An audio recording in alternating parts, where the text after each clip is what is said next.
Assalamualaikum warahmatullahi wabarakatuh. Perkenalkan, nama saya Puspita Desiani dari kelas Perbankan Syariah 2F.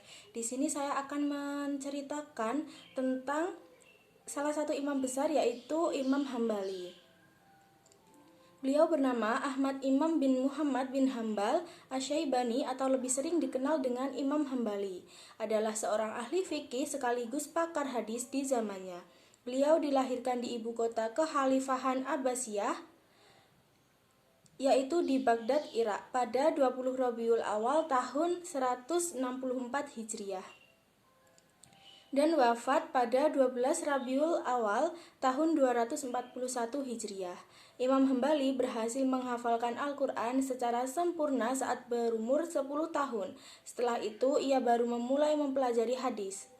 Sama halnya seperti Imam Syafi'i, Imam Hambali pun berasal dari keluarga yang kurang mampu dan ayahnya wafat saat beliau masih kecil. Beliau mulai konsentrasi belajar ilmu hadis di awal umur 15 tahun. Ia telah mempelajari hadis sejak kecil dan untuk mempelajari hadis ini ia pernah pindah atau merantau ke Syam, Hijaz, Yaman, dan negara-negara lainnya sehingga ia akhirnya menjadi tokoh ulama yang bertakwa, saleh, dan zuhud. Guru pertama Imam Ahmad bin Hambali muda adalah murid senior dari Imam Abu Hanifah, yakni Abu Yusuf Al-Qadhi. Ia belajar dasar-dasar ilmu fikih, kaidah-kaidah ijtihad, dan metodologi qiyas dari Abu Yusuf. Setelah memahami prinsip-prinsip mazhab Hanafi, Imam Ahmad mempelajari hadis dari seorang ahli hadis Baghdad, yaitu Haisam bin Bishir. Tidak cukup menimba ilmu dari ulama-ulama Baghdad, Imam Ahmad juga menempuh safar dalam mempelajari ilmu. Ia juga pergi mengunjungi kota-kota ilmu lainnya seperti Mekah, Madinah, Suriah, dan Yaman. Dalam perjalanan tersebut, ia bertemu dengan Imam Syafi'i di Mekah. Lalu ia memanfaatkan kesempatan berharga tersebut untuk menimba ilmu dari beliau selama 4 tahun. Imam Syafi'i mengajarkan pemuda Baghdad ini tidak hanya sekedar menghafal ilmu hadis dan fikih, akan tetapi memahami hal-hal yang lebih mendalam dari hadis dan fikih tersebut. Walaupun sangat menghormati dan menuntut ilmu kepada ulama-ulama mazhab Hanafi dan Imam Syafi'i, namun Imam Hambali memiliki arah pemikiran fikih tersendiri. Ini menunjukkan bahwa beliau adalah seorang yang tidak fanatik dan membuka diri. Setelah belajar dengan Imam Syafi'i, Imam Hambali mampu secara mandiri merumuskan pendapat sendiri dalam fikih.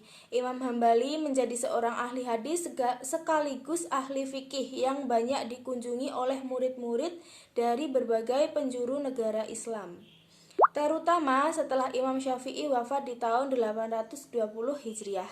Imam Hambali seolah-olah menjadi satu-satunya sumber rujukan utama bagi para penuntut ilmu yang senior maupun junior.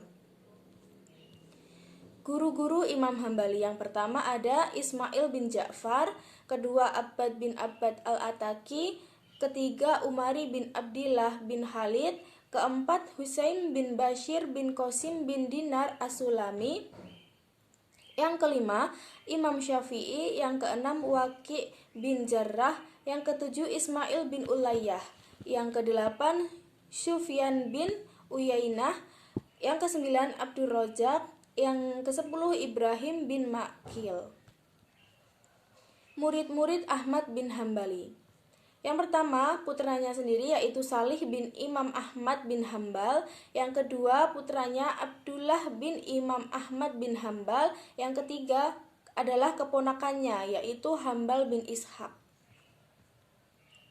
Karya-karya Imam Ahmad bin Hambal. Yang pertama ada kitab Al-Musnad, karya yang paling menakjubkan karena kitab ini memuat lebih dari 27.000 hadis. Yang kedua, kitab At-Tafsir, tetapi Az-Zahabi mengatakan kitab ini telah hilang. Yang ketiga, kitab An-Nasikh wa Al-Mansuh. Yang keempat, kitab At-Tarikh. Yang kelima, kitab Hadis Syu'bah. Yang keenam, kitab Al-Muqaddam wa Al-Mu'ahhar fi Al-Quran. Yang ke-7 kitab Jawabah Al-Quran. Yang ke-8 kitab Al-Manasik Al-Kabir. Yang ke-9 kitab Al-Manasik As-Saghir. Yang ke-10 kitab Ushul As-Sunnah. Menurut Imam Nadim, kitab berikut ini juga merupakan tulisan Imam Ahmad bin Hambal. Yang pertama, kitab Al-I'lal. Yang kedua, kitab Al-Manasik. Yang ketiga, kitab Az-Zuhud. Yang keempat, kitab Al-Iman. Yang kelima, kitab Al-Masail. Yang keenam, kitab Al-Ashribah. Yang ketujuh, kitab Al-Fadail. Yang kedelapan, kitab Tho'ah Ar-Rasul. Yang kesembilan, kitab Al-Faraid.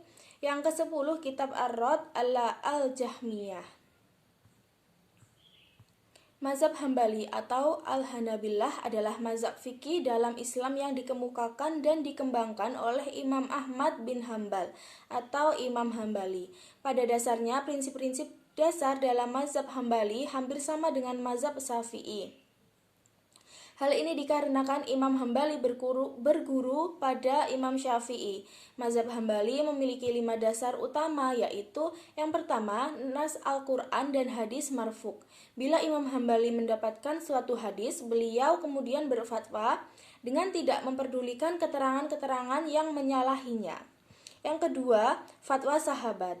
Imam Hambali mendapat fatwa atau perkataan dari seorang sahabat Rasul dan beliau tidak mengetahui pendapat sahabat lain yang bertentangan dengannya. Maka beliau jadikan fatwa sahabat itu sebagai hujjah.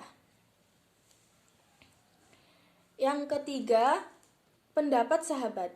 Bila Imam Hambali mendapati adanya pendapat dari para sahabat Rasul, maka beliau memilihnya dengan mempertimbangkan mana yang lebih dekat dengan Al-Quran dan hadis.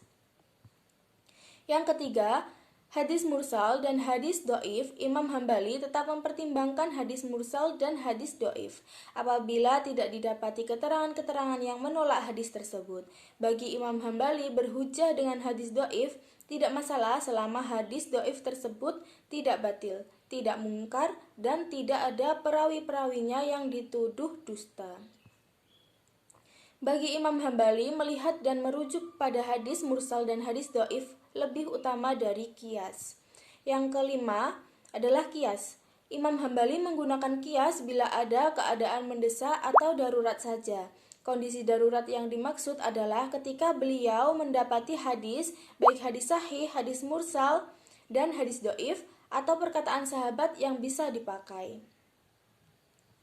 Sekian presentasi dari saya, semoga ilmunya bermanfaat dan mohon maaf jika ada kesalahan kata dan perbuatan.